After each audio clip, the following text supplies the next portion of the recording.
Eamon,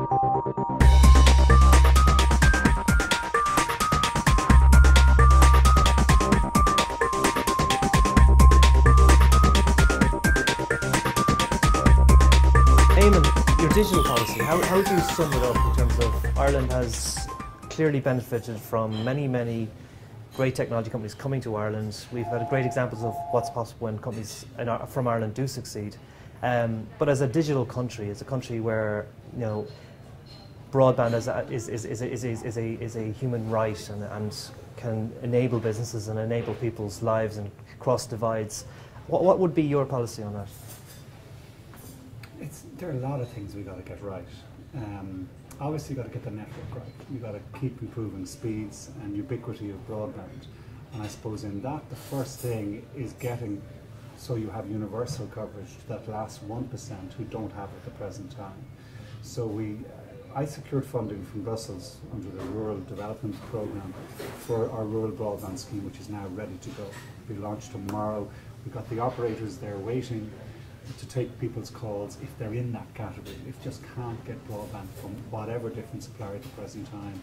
We're going to fund and support a confined solution to get broadband to those people. So that universal coverage is important. And important that we continue improving speeds and connectivity across a range of different networks. And I think they're just the strategy of not trying to guess the technology, trying to kind of keep it competitive, keep supporting a range of different technologies, because it's going to evolve. Even in the last 3 or 4 years, it's completely changed as to what technologies can do.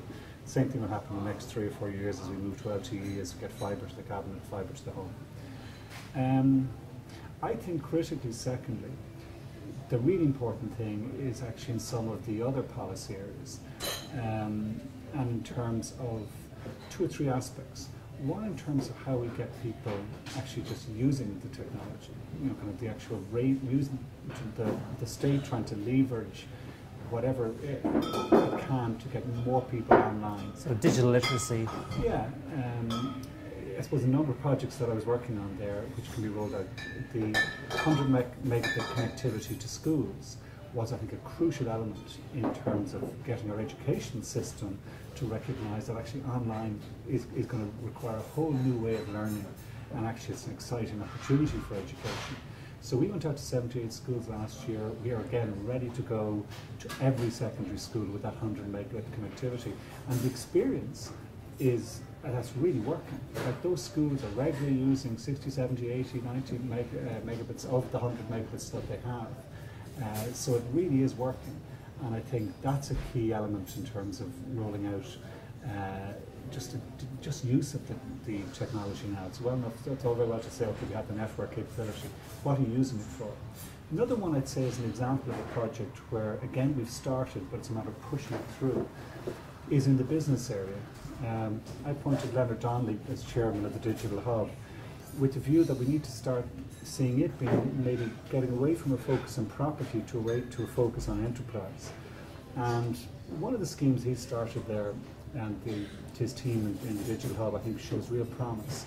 It's a scheme called Web Activate, where we're taking people off the dole on a labour activation programme, training them in web skills to kind of get companies online, and then sending them out to half a dozen or so Irish companies, smaller companies, to actually, as a consultant, as it were, to kind of to get them trading online. And I think that's critical. Or it seems to me it's real potential for on a number of different ways. Firstly, for those younger people, it gets them over the you can't get a job because you don't have experience. You can't get experience until you have a job. And I think if they're going in and working with half a dozen companies, I'm confident that one of them will say, "Geez, this is a bright woman. This is a bright guy. We can use them," and you start getting people taking on. Also, what it does is just those ordinary everyday Irish companies trading online is what we need to encourage as a digitalisation of our business. Only 1 in 10 at the moment are actually trading online, small Irish SMEs, out of 300,000 of them or so. We need to get that up to at least half the companies in my mind. And this is a scheme where you could actually do that. You could actually, okay, let's get 20,000 people trained in that way. And if they were, let's say, activating 5 companies onto the web, that's 100,000 companies. That's a third of our SMEs. switching online. Do you think that could help the internal economy as well? I mean, because a lot of nations have moved on in terms of how people buy products. We've seen big trends like Groupon emerge. Amazon is doing very well on e-commerce and mobile commerce sales. I mean, I'd be quite nervous for Irish businesses if it's only 1 in 10 only trading online at the moment. That's what I think it is. As I said, everyone's concentrated on the network, but actually we need to look at what we're doing online. And I think particularly for Ireland, because we're seeing our neighbour, the UK, has been more progressive. It has more online sales, more online trading companies, and is getting the benefit from it. Recent figure I saw there, the exact figure, roughly, for every €1, £1 they're importing in terms of online goods, they're exporting £2.80. Now we need to be in that same space. And I think again, it's for a lot of small Irish companies, be it food company, service companies, even manufacturing companies, you know, really pushing that online presence is a way of actually trying to catch up and actually become exporting business. Why wouldn't a small Irish accountancy practice maybe be able to do business for some company in the UK? Why wouldn't a small Irish food company start looking at that as an export opportunity? So I think that sort of Web Activate program, we think, is one of the ways of achieving that, and it's a critical element. Other examples of the way you can do it in the public service. At a time when budgets are tight, you know, we're going to have to do this very clever, innovative ways. And again, looking at what's been working in the UK, I think one of the ways what we need to do now to kind of encourage use of digital technologies is to provide public data on an open access basis. There are a whole range of data sets that aren't secret, aren't personally sensitive, or kind of where the personal element of the data is not kind of given. Can actually provide a whole range of opportunities for private enterprise to say, oh, look, I can use that data in a range of different applications. Think of example, I mean, a lot of it's in the kind of transport area, or the energy area, or environmental management services area. You know, transport, you know, the manager inside Dublin County Council, Joe Horan, has been quite progressive on this. With a lot of the cameras we have, with huge volumes of data of cars, where they're coming from, where they're going to, what the traffic patterns are. By making that data publicly available, we could start to provide the sort of services that we kind of see as one of the opportunities in this digital side, so that you get an online, maybe mobile application telling you, take a different way to work today. And telematics. Or go at a different time, or take a different format, or whatever. It's just, there's, I think a lot of what's going to happen now in terms of digital technology is using just ordinary data streams in a kind of using applications, particularly mobile applications, just to help people's quality of life or to create business opportunities in a way that it's hard to work out until you actually make the data available and then see what happens. One of the things that you brought about was the digital television, RT rolling it out. What policies would you have around, or do you believe should be taken in terms of how the country pursues digital content generated at home and locally, how we can become a richer bed for this kind of thing? Well, this is probably the most important issue, actually. I mean, we're talking about network, development of network, we're talking about development of digital skills and use of digital technologies. The other area, I think, where the most complex policy area, the one that's going to be most important to get right, is what sort of regulatory control systems you put in place in terms of particularly use of new digital content systems. Couple of points, and I've been working on this for the last year. I brought in our broadcasting regulator, brought in our communications regulator, brought in people from the computing industry, a range of different people asking their views as to how we approach this. And one of the considerations or the ideas we came to is, first of all, what you need to do is set out broad principles.